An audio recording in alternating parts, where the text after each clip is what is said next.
ರೇಣುಕಾಸ್ವಾಮಿ ಕೊಲೆ ಪ್ರಕರಣದ ಎ2 ಆರೋಪಿ ನಟ ದರ್ಶನ್ಗೆ ಹೈಕೋರ್ಟ್ ತಾತ್ಕಾಲಿಕ ರಿಲೀಫ್ ಅನ್ನು ಕೊಟ್ಟಿದೆ.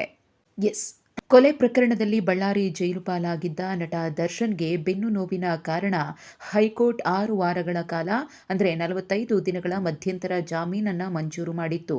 ಈ ಮಧ್ಯಂತರ ಜಾಮೀನಿನ ಅವಧಿ ಡಿಸೆಂಬರ್ 11ಕ್ಕೆ ಮುಕ್ತಾಯವಾಗಲಿದೆ. ಇನ್ನು ದರ್ಶನ್ ಪರ ವಕೀಲರಾದ ಸಿ.ವಿ. ನಾಗೇಶ್ ಅವರು ಮಧ್ಯಂತರ ಜಾಮೀನನ್ನ ವಿಸ್ತರಣೆ ಮಾಡಬೇಕು ಅಂತ ಹೇಳಿ ಕೋರ್ಟ್ನಲ್ಲಿ ಮನವಿಯನ್ನ ಮಾಡಿಕೊಂಡಿದ್ರು. ಆ ಮನವಿಗೆ ಪುರಸ್ಕಾರ ಸಿಕ್ಕಿದ್ದು ಮುಂದಿನ ಆದೇಶದವರೆಗೂ ಕೂಡ ಮಧ್ಯಂತರ ಜಾಮೀನನ್ನು ವಿಸ್ತರಣೆ ಮಾಡಿ ಕೋರ್ಟ್ ಆದೇಶವನ್ನ ನೀಡಿದೆ. ಇನ್ನು ನಟ ದರ್ಶನ್ಗೆ ಈಗಾಗಲೇ ಶಸ್ತ್ರಚಿಕಿತ್ಸೆಗೆ ಡೇಟ್ ಕೂಡ ಫಿಕ್ಸ್ ಆಗಿದ್ದು, ಮಧ್ಯಂತರ ಜಾಮೀನು ಅವಧಿ ಅಂತ್ಯವಾಗುವ ದಿನ ಅಂದರೆ ಡಿಸೆಂಬರ್ 11ಕ್ಕೆ ಅವರಿಗೆ ಶಸ್ತ್ರಚಿಕಿತ್ಸೆಯನ್ನ ಮಾಡಲಾಗುತ್ತೆ. ಇನ್ನು ರೆಗ್ಯುಲರ್ ಬೇಲ್ಗೋಸ್ಕರ ವಾದ ಪ್ರತಿವಾದವನ್ನ ಕೂಡ ದರ್ಶನ್ ಪರ ವಕೀಲರು ಮಾಡಿದ್ರು. ಇನ್ನು ತನಿಖಾಧಿಕಾರಿಗಳ ಪರವಾಗಿ ಎಸ್ಪಿಪಿ ಪ್ರಸನ್ನ ಕುಮಾರ್ ಅವರು ಕೂಡ ವಾದವನ್ನು ಮಂಡಿಸಿದ್ದಾರೆ. ವಾದ ಪ್ರತಿವಾದ ಆಲಿಸಿದ ಕೋರ್ಟ್ ರೆಗ್ಯುಲರ್ ಬೇಲ್ನ ಆದೇಶವನ್ನ ಕಾಯ್ದಿರಿಸಿದೆ.